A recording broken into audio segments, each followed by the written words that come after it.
This has to be one of the worst couples this season. Okay.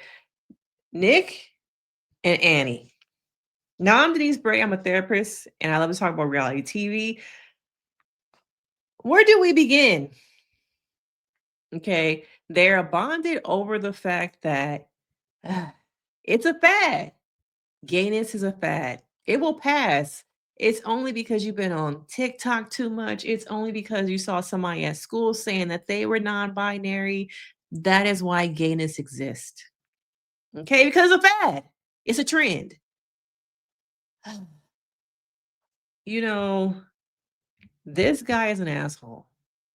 Okay. It's really giving small dick energy. It really is.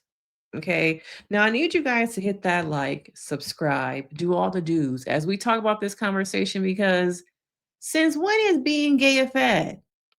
Is it 2025 or is it 1995? Because I feel like this mindset that he has that I'm not quite sure that Annie has too, or is she just more passive and looking for love?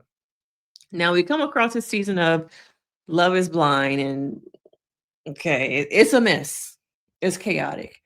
But these two to me, okay, they're starting to discuss as they're growing and I guess trying to find out if they really like each other, that they have a commonality of family life.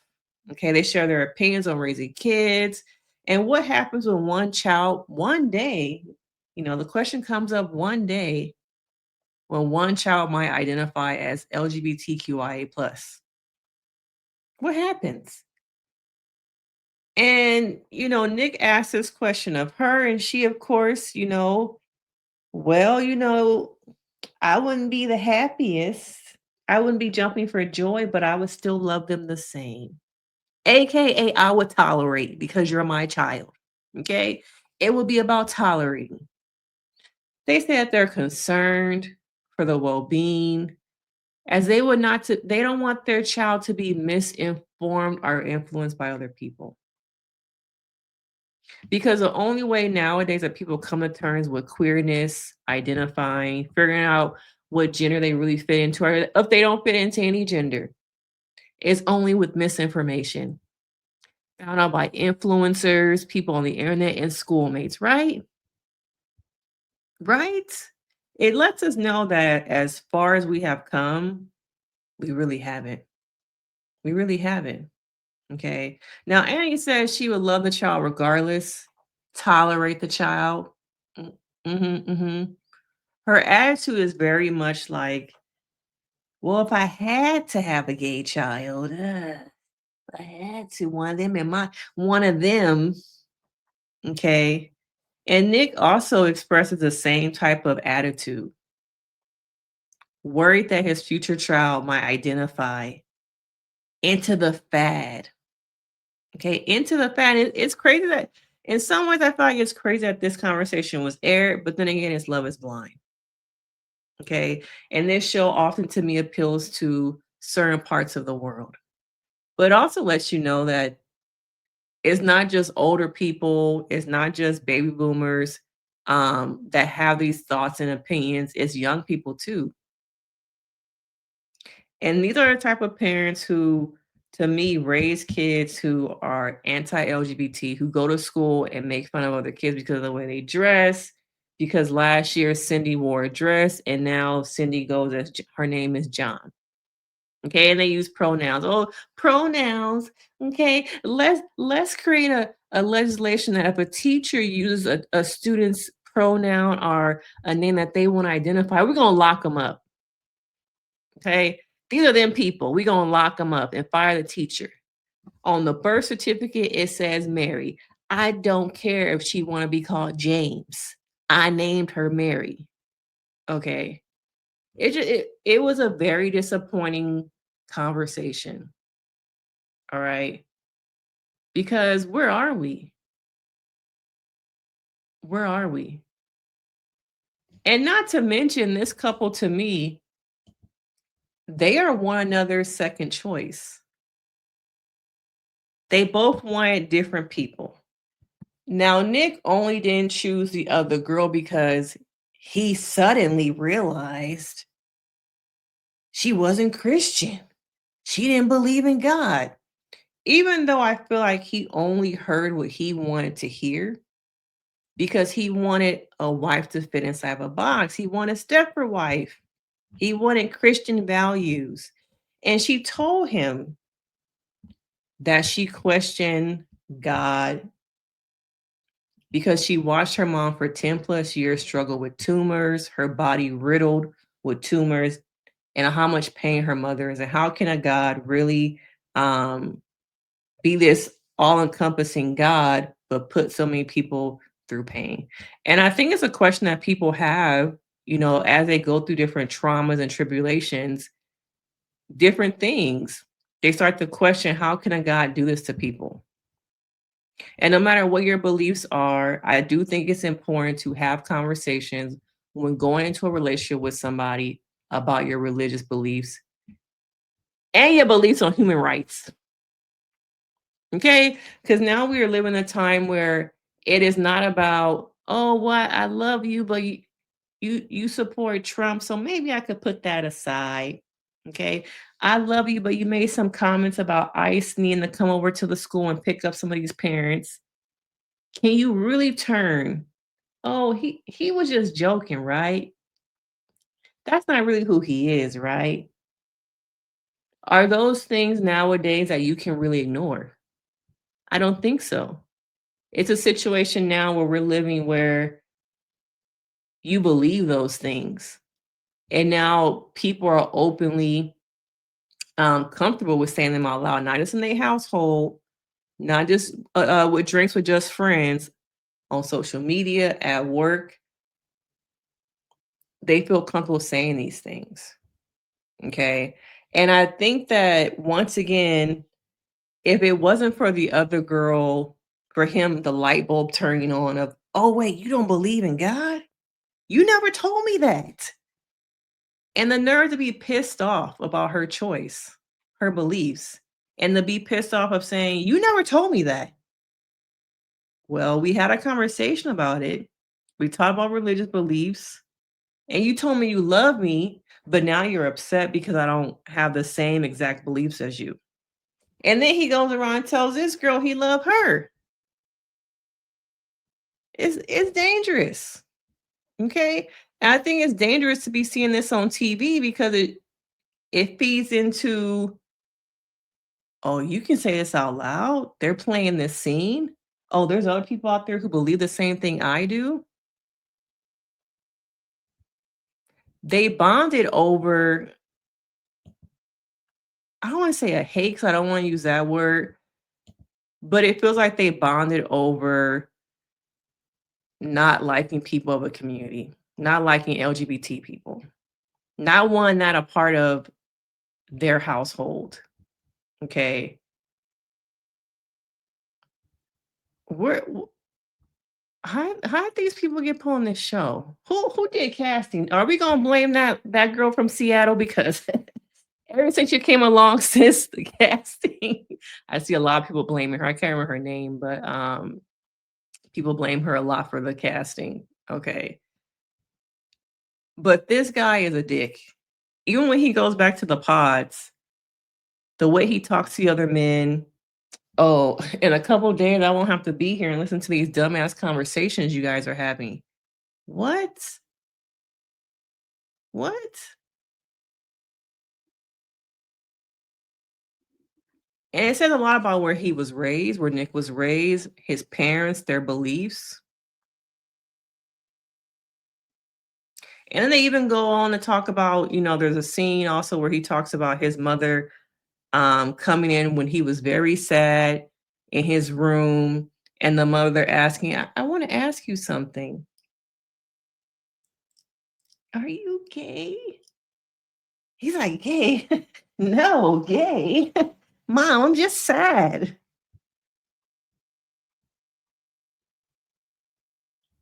And people start to question, like, what was his reaction? Okay. This reminds me of the same thing that we saw last season, season 8 with Minnesota, Ben and Sarah dating. Okay. Sarah's sister is gay. But Ben was coming from like this mega church that he wanted Sarah to attend that is very anti-gay. And I also wonder, are you willing to walk away with somebody, find your person on this show that you're willing to put aside your own beliefs? Okay, are you willing to do that? I think we are living in a time already where there is erasure happening. Okay. The world is saying, let's pull back the laws, let's pull back equal rights, let's pull back and make people feel inhuman.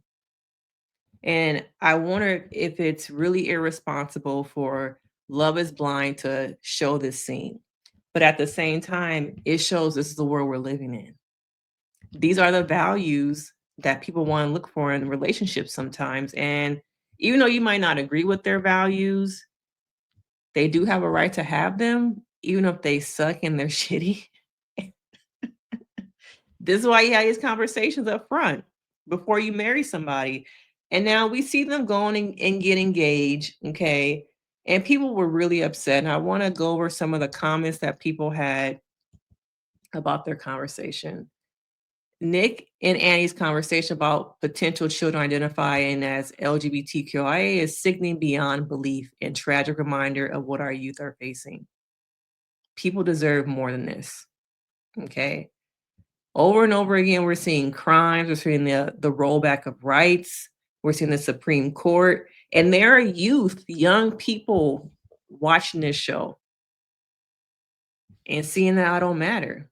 That there are parents who are going to birth children to believe I don't matter, to believe that if they are gay, you can't stay in this house. We don't like that. We're going to pray it out of you, do an exorcism out of you, take you to a camp because, oh no, not gay, not in this house. Okay, not that.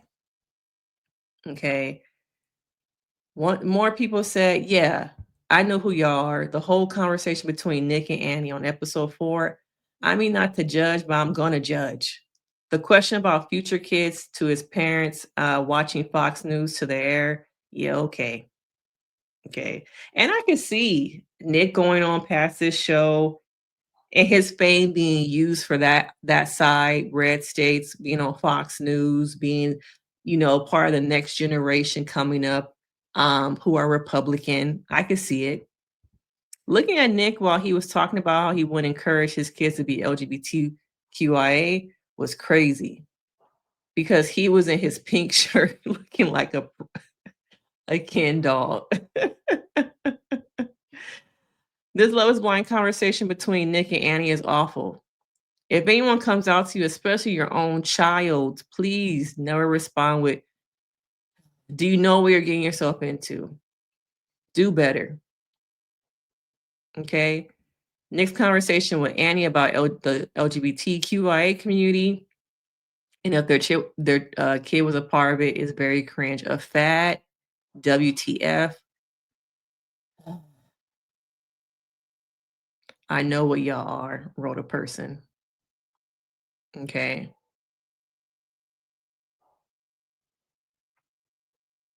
Yeah, it just shows you the world we're living in and that there's still a lot of work to be done. Like, no matter what, I'm always gonna love my kids, but, like, I can't tell you the person that I would be the first person to be like, "Yay." You know what I mean? Yeah, I know what you mean. And that made me wanna put a ring on it, okay? That made me wanna put a ring on it. Is that gonna be your love story of how y'all met? Y'all bonded over, being anti-LGBT? How do you explain that to people? Oh, wait, the people around you probably believe the same thing, okay? Probably believe the same thing. And I think it's important to recognize this is the future, that there's still so much work to be done, that this is America. This is America. Now, will we be upset if they didn't show the scene because then would it be trying to protect them? But I think it's good that they did show the scene because it shows you just where we are, not very far. and how there's still a generation still to come raised in a home with these beliefs. Kids are not born with these beliefs. Adults and parents around them mold them into believing these things, mold them into going to school and saying these things. I feel like their support would be conditional. And there are a lot of parents who say they love their children unconditionally, but don't come in here with no pronouns. Use the name I gave you at birth. It's only two genders, girl or boy. Which one you gonna choose? Okay? Which one you gonna choose? But this guy is a lot of people. And as a parent myself, I'm raising my kids to love themselves and love other people, no matter how they identify, how they dress, what pronouns they use, and to be respectful of other people's spaces. But as a parent, you can't control the kid your child goes to school with, what their parents believe, what they're teaching them. And that rhetoric is brought from home into the school. Okay. Now I think we're going to see them explode because she's passive. And I think he really is rigid and really wants a wife to fit into his family. The idea. Okay. Moldable. Do you believe what I believe? Are you Christian?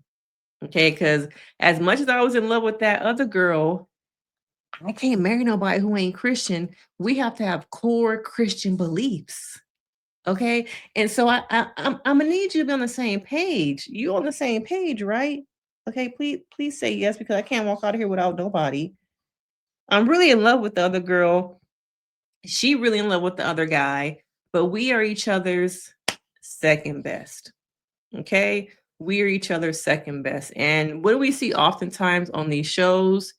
The second best ever really succeed. Do we have a healthy marriage? Do we have a happy marriage? No, because the foundation is that you are second best and it's never going to work. Okay. But this is America. These are the thoughts of parents who are raising young kids who are continuing to erase and make certain communities feel like you don't belong. You don't belong. And showing this on TV shows once again, certain people of queerness, LGBT, do not belong. And I want to find a wife who's going to do the same thing. Now, we can't have no kids coming up in here queer. Leave that fat at school. Okay. We're going to pray it out of you. And it's still people today trying to overcome the trauma of coming out to their parents and having parents who tolerate. You love me conditionally. You love me, but you love me as a son that you were born, that you raised, even though I never fit into that body. I never believed that that was a person I should have been born into. But do I choose myself? I don't want to let go of my parents because I love them, but I also have to choose myself. So you often see people trying to navigate the trauma of coming out, trying to find themselves in a world that says you don't belong. And this is part of the reason why I think so many people are trying to find connections. They have chosen families because of families that they were born into. Love them conditionally. Whether you are queer, LGBT, Black, Native American, whatever it is, oftentimes people need to choose their family and not be with the family that they were born into because of situations and conversations just like this. And these conversations, unfortunately, are not going anywhere. This is a blatant scene of, hey, this is reality. This is 2025. Even though his mindset is very 1995, it's still birthing, it's still breathing, it's still going to pour into the next generation, and it's really not going anywhere. Okay. But I'm glad that people spoke up. It was really trash of a conversation to see them bond over being anti-LGBT. And I want to have more conversation about it. I want to know you guys' thoughts. What do you think about it? And do sometimes parents have this idealized version of the kid that they're birthing? And if the child does not fit into that idealized version, they push them out. You're not enough. This is not what I have for you. This is not the life I wanted for you. This is not the life that I envisioned. So you know what? If I'm not gonna push you out, I'm gonna make you feel like you need to be pushed out because I love you, but only conditionally. Okay? Now, these are just my thoughts. I wanna know yours. What do you think about this whole conversation? And I will see you guys in the next video. Bye.